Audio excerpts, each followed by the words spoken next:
আজকে আমাদের ক্লাস কারক কারক কারক শব্দটি, এই যে কারক শব্দটি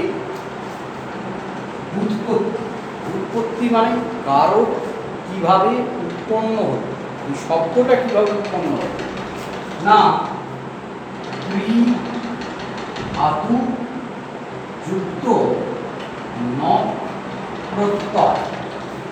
ক্রি ধাতু, এটা হচ্ছে ধাতু চিহ্ন, যে এটা দেখছো এটা হলো ধাতু চিহ্ন, এই ধাতু যুক্ত নক প্রত্যয় যোগে কারক শব্দটির উৎপত্তি, বা বলা যেতে পারে, তোমরা যদি ভালোভাবে বোঝো তাহলে বলা যেতে পারে যে উৎপন্ন হয়েছে, এই জন্য একে বলা হয় উৎপত্তি। উৎপন্ন হয়েছে, ঠিক আছে। কারক শব্দের অর্থ কি, অনেকে জিজ্ঞেস করেন কারক শব্দের অর্থ কি। কারক শব্দের অর্থ হলো যে করে বা যিনি করেন,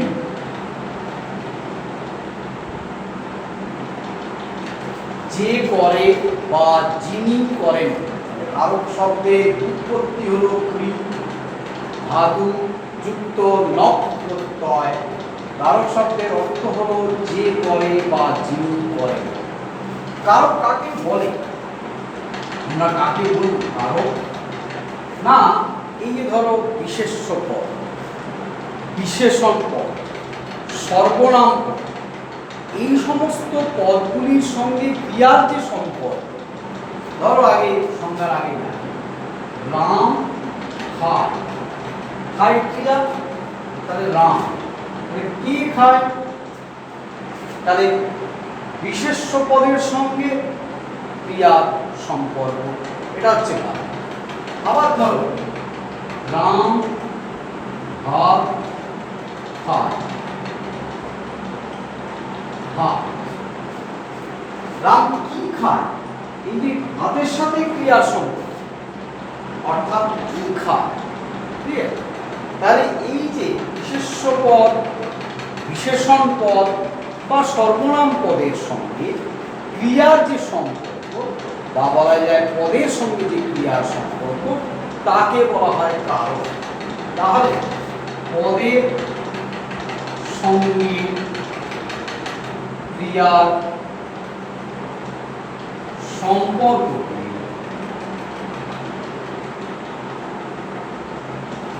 কারক বলে। পদের সঙ্গে ক্রিয়ার সম্পর্ককে কারক বলে, ঠিক আছে। এবার দেখো, তাহলে আমরা আরেকবার দেখি কি কি আছে না, কারক শব্দটি ক্রি ধাতু নক প্রত্যয় যোগে তৈরি হয়েছে। কারক শব্দের অর্থ যদি কেউ জিজ্ঞাসা করে তাহলে বলতে হবে যে করে বা যিনি করেন। কারক বলতে আমরা কি বুঝি না, পদের সঙ্গে ক্রিয়ার সম্পর্ককে বলা হয় কারক। এই যেমন এই যে রাম খায়, ক্রিয়া খায়, তার সাথে রামের কি সম্পর্ক না, কারক সম্পর্ক। কে খায়, এই যে রাম ভাত খায়, খায়, ক্রিয়ার সঙ্গে কি সম্পর্ক না, কারক সম্পর্ক। বাংলায় কারক কয় প্রকার, বাংলায় কারক 6 প্রকার। কি কি না, কর্তৃকারক, কর্মকারক, করণকারক, নিমিত্তকারক, অপাদানকারক এবং অধিকরণকারক।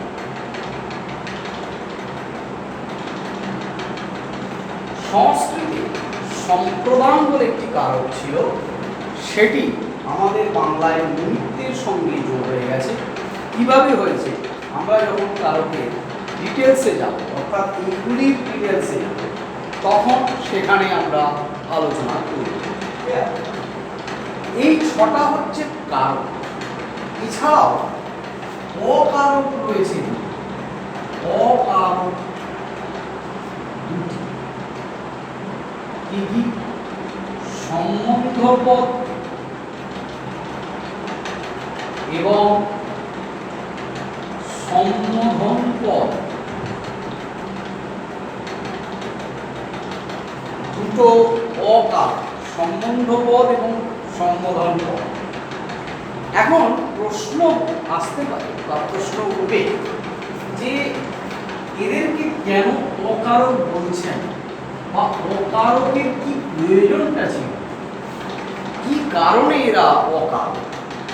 এই প্রশ্নের উত্তরে আসা যাক। আগেটা আমি মুছে দিলাম, এতে রইল যারা তুলনি তারা একটু আরো কিছু করে দেখে বুঝতে থাকো। তাহলে অকারক বললাম দুটি, কারক 6 প্রকার। অকারক দুটো, সম্বন্ধপদ এবং সম্বোধন পদ। কেন এরা অকারক? এই প্রশ্নটি আসে। সেই প্রশ্নের উত্তর বলি, আমরা সংজ্ঞায় দেখলাম পদের সঙ্গে ক্রিয়ার সম্পর্ক, একে বলে কারক।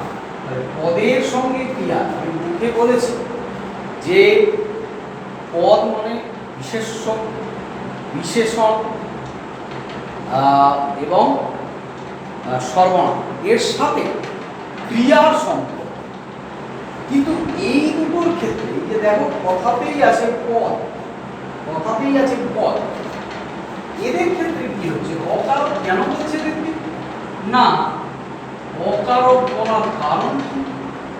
কারণ এটাই, পদের সঙ্গে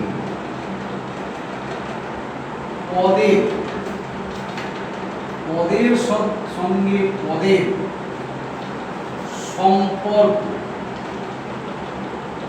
তৈরি হয় অকারকে ক্রিয়ার সঙ্গে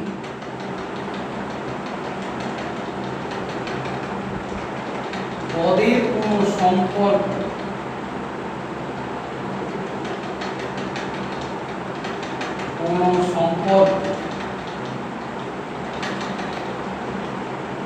তৈরি হয় না। তাহলে কেন অকারক? দুটো পার্থক্য দেখো। কারক বলেছি পদের সঙ্গে ক্রিয়ার সম্পর্ক, আর অকারক বলেছি পদের সঙ্গে পদের সম্পর্ক। এবার আমরা উদাহরণের ব্যাপারটা আরো ভালো বুঝতে পারি। উদাহরণ যদি দেখি, উদাহরণ দেখো, এখানে আমরা বলেছি রাম ভাত খায়। ভাতের তলাতেও গাড়ি দিতে পারো, রামের তলাতে গাড়ি। সেক্ষেত্রে রামের সঙ্গে খায় এই ক্রিয়ার সম্পর্ক, ভাতের সাথে খায় এই ক্রিয়ার সম্পর্ক। যাই করো না, যা দিয়ে ইচ্ছা প্রশ্ন করো না, কে দিয়ে প্রশ্ন করলেও ক্রিয়ার সাথে সম্পর্ক, কি দিয়ে প্রশ্ন করলেও ক্রিয়ার সাথে সম্পর্ক। এটা হচ্ছে কারক। কিন্তু অকারক যখন হবে তখন কি হবে না? তখন রাম বাজারে যাচ্ছ, জিজ্ঞাসা। রাম বাজারে যাচ্ছ, তাহলে কে বাজারে যাচ্ছ তখন কিন্তু হবে না। কেন? কে দিয়ে প্রশ্ন করলে হবে, কে বাজারে যাচ্ছ এরকম বলে আমি জিজ্ঞাসা করছি, তো সম্বোধন করছি, রাম বাজারে যাচ্ছ। তখন কি হচ্ছে? রাম বাজারে যাচ্ছ। তাহলে এই যে জিজ্ঞাসা, এই জন্য এটি কি? সম্বোধন। আবার দেখো, বললাম রামের ছেলে, রামের ছেলে, রামের সঙ্গে ছেলের সম্পর্ক, ছেলেটা কার না রামের। তাহলে এক্ষেত্রেও আমার কিন্তু ক্রিয়া লাগছে না, এক্ষেত্রেও ক্রিয়া লাগেনি। কোথায় বাজারে যাচ্ছ, এই যাচ্ছ ক্রিয়াপদে কিন্তু লাগবে না। আসল হচ্ছে কি? রাম বাজারে যাচ্ছ, রামকে জিজ্ঞেস করা হবে, রাম তো দিচ্ছে হ্যাঁ কি, আর এবার কি রাম ভালো আছো, এটাও আমরা বলি রাম ভালো। এই যে ভালো, এটা এই যে আছো আর বলার দরকার পড়ে, কারণ রামকে আসল তো আমার রাম কর্তা। তাহলে যখন এই পদের সঙ্গে পদের মিলন সম্পর্ক, এই যে রামের যে পদের সঙ্গে পদ, সেটা কার না রামের, কার ছেলে না রামের, ঠিক আছে? তাহলে এই যে পদের সঙ্গে পদের সম্পর্ক, একে বলা হয় অকারক। এদের ক্রিয়ার সঙ্গে কোনো সম্পর্ক থাকে না। তাহলে এই পর্যন্ত আমরা ক্লিয়ার করলাম কি কি না। কারক হলো পদের সঙ্গে ক্রিয়ার সম্পর্ক, অকারক হলো পদের সঙ্গে পদের সম্পর্ক, কারক 6 প্রকার, অকারক সম্বন্ধ পদ এবং সম্বোধন পদ। কারকের সঙ্গে অঙ্গাঙ্গিভাবে কয়েকটা জিনিস জড়িয়ে রয়েছে, সেই জিনিসগুলো একটু দেখি। কয়েকটা জিনিস জড়িয়ে রয়েছে, আমরা এখন সেই জিনিসগুলো দিকে চোখ দেবো। কী জিনিস সেদিন তারপরে নির্ণয়ের কথা বলব। দেখ, কারকের সঙ্গে যুক্ত রয়েছে যে বিভক্তি।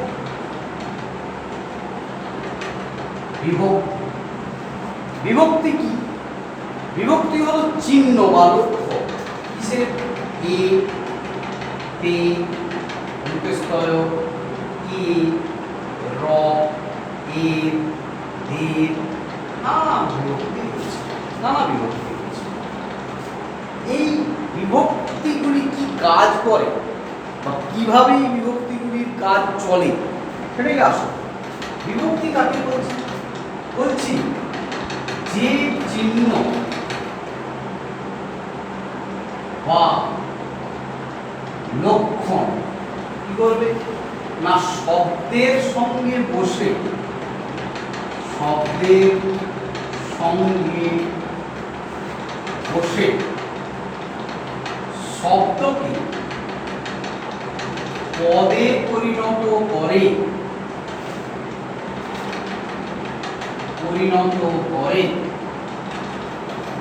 তাদের বিভক্তি বলে। শব্দকে পদে পরিণত করে, এরা শব্দকে পদে পরিণত করে। খুব বলা ভালো যে বাক্যে ব্যবহারের উপযোগী করে তোলে ওই শব্দ, ওই পদটি কি। আমি বললাম রামকে বইটা দাও, রাম বইটা দাও, দুটোর মধ্যে পার্থক্য কি? পার্থক্য রামকে বইটা দাও, রামকে দিতে হবে, অন্য কেউ। আর বললাম রাম বইটা দাও, রাম কাউকে দেবে। তাহলে বিভক্তি বসার সঙ্গে সঙ্গে কি হয়ে গেল না, শব্দটা পদে পরিণত হল, অর্থভিত্তিক পার্থক্য তৈরি। এবার কেউ প্রশ্ন করতে পারে, স্যার রাম ওই দেবী, এই রামে কি কোনো বিভক্তি নেই? এই রাম শব্দটিতে কোনো কি বিভক্তি নেই? অবশ্যই আছে। কি বিভক্তি আছে? অবিভক্তি, যেটা দেখতে পাওয়া যায়। অবিভক্তি। আমরা কি বসন্ত দিই রামের তলায়? বসন্ত দিই। তাহলে যখনই বসন্ত দিই না, কোনো কর্তৃপদে, বিশেষ পদে আমরা কখনোই বসন্ত দিই না। কারণটাই হলো এই যে আমরা এই বিভক্তিটি রয়েছে, এটা দেখতে পাওয়া যায় না। এই অবিভক্তিটিকে বলা হয় শূন্য বিভক্তি। এটাও কিন্তু একটা বিভক্তি, এটাও কিন্তু বিভক্তি। এগুলোও যেমন বিভক্তি, এটাও কিন্তু একটা বিভক্তি। প্রশ্ন উঠবে, শূন্য বিভক্তি কি বিভক্তি? পরিষ্কার উত্তর হ্যাঁ। শূন্য বিভক্তি হলো যাকে চোখে লিখিত আকারে দেখতে পাওয়া যায় না, কিন্তু সে আছে। এই যে রাম, ঠিক আছে, এরকম বহু শব্দ থাকবে, সেখানে আছে, কিন্তু তাকে দেখতে পাওয়া যাচ্ছে না। কিন্তু ওই কি করেছে? এই শব্দকে পদে পরিণত করেছে। রামকে বিশেষ্য পদ করেছে এই অবিভক্তি। অতএব শূন্য বিভক্তিও একটি বিভক্তি। শূন্য বিভক্তি কে না অ। অতএব শূন্য বিভক্তি অ কিন্তু একটি বিভক্তি, এটা মাথায় রাখতে হবে। এগুলো যেমন বিভক্তি, এরা যেমন শব্দকে পদে পরিণত করে, ঠিক একই রকম ভাবে এটি অ একটি বিভক্তি, যে কিনা শব্দকে পদে পরিণত করে। কেবল পার্থক্য এটাই, দেখতে পাওয়া যায় যে রামকে বইটা দাও, তাহলে কে বিভক্তি দেখতে পাওয়া যাচ্ছে, রাম কি। আমি আগেই বলেছি শব্দের সঙ্গে বসে, শব্দের সঙ্গে জুড়ে বসে, তখন দেখতে পাবে তখন শব্দের সঙ্গে জুড়ে বসবে এবং জুড়ে বসে শব্দকে পদে পরিণত করবে। ভালো কথা। ঠিক একই রকম ভাবে অবিভক্তিটিকে আমরা দেখতে পাই না, কিন্তু তার মানে এই নয় যে অবিভক্তি শব্দকে পদে পরিণত করে না। অবশ্যই করে, শব্দকে পদে পরিণত করে সব। এই অশূন্য বিভক্তি হলেও এটি একটি বিভক্তি। বিভক্তির আরো একটি ভাগ আছে, তার নাম তির্যক বিভক্তি। তার নাম তির্যক বিভক্তি। এই তির্যক বিভক্তি বলা হয় যে বিভক্তি, যে বিভক্তি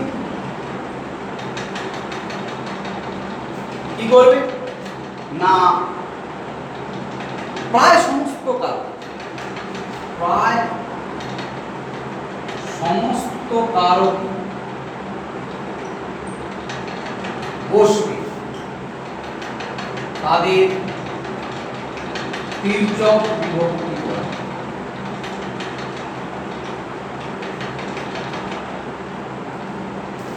তির্যক বিভক্তি মূলত হলো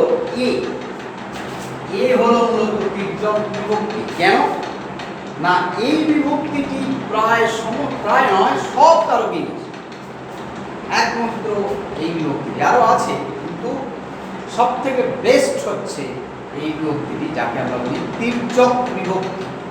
যে বিভক্তি কাকে বলে না যে বিভক্তি প্রায় সমস্ত কারকে বসবে, আমি বলবো সব কারকেই বসবে, কর্তৃকারকেও পাবে। পাগলে কিনা বলে, পাগলে কে কিনা বলে পাগল, তাহলে কর্তৃ। আবার যদি কর্মতে বসাতে বলো তাও বসানো যাবে, আবার যদি করণে বসাতে বলো তাও বসানো যাবে, সমস্ত কারকে বসানো যাবে। কিভাবে বসানো যাবে সেটা আমরা যখন কারকের নির্ণয়ের ডায়াগ্রামে যাব, সেই নির্ণয়ের ডায়াগ্রামে ব্যাপারটা আরো পরিষ্কার হবে। বুঝতে পেরেছ? নির্ণয়ের ডায়াগ্রামে ব্যাপারটা আরো স্পষ্ট হবে, পরিষ্কার হবে। তাহলে এই পর্যন্ত আমরা পেলাম। আরেকটি বিষয় আছে, এই কারকের সঙ্গে সংযুক্ত আরেকটি জিনিস আছে, কি সেটি হলো নির্দেশক। সেটি হলো নির্দেশক। নির্দেশক কি? নির্দেশক কি? নির্দেশক নির্দেশক হলো বিভক্তির মতো একটি জিনিস, শুধু এটি কি করে সংখ্যা নির্দেশ করে, পরিমাণ নির্দেশ করে, সংখ্যা এবং পরিমাণ নির্দেশ করে। ঠিক আছে? বিভক্তির মতোই শব্দের সঙ্গে বসে, শব্দকে পদে পরিণত করে, কিন্তু সংখ্যা বা পরিমাণ নির্দেশ করে। যেমন ধরো তা, টি, টো, গুলি, গুলো, খানা ইত্যাদি। আমাকে একটা পেন দাও, একটি পেন দাও, দুটো কথা বলো। এটা একমাত্র একটা শব্দেই বসে, সেটা হলো এটা আমরা একটি মাত্র শব্দেই এটা বসে। প্রশ্ন আসে তো শব্দটির তো নির্দেশকটির ব্যবহার লেখো, তো নির্দেশকটির ব্যবহার লেখো, এবং বলতে হয় তো নির্দেশকটি একমাত্র একটি শব্দ ব্যবহৃত হয়, সেটা হলো। এছাড়াও গরুগুলো, বাড়িখানা, ঠিক আছে? তাহলে নির্দেশক কাকে বলছি? নির্দেশক বলছি সেই সমস্ত চিহ্নকে, সেই সমস্ত চিহ্ন বা লক্ষণকে যারা শব্দের সঙ্গে বসে সংখ্যা এবং পরিমাণ নির্দেশ করে তাকে বলা হয় কি না নির্দেশক। তাহলে নির্দেশক কোনগুলো? তাই টাটি টোগুলি লোখানা। ক্লিয়ার? তাহলে নির্দেশক কি কি পেলাম? তাহলে কারক,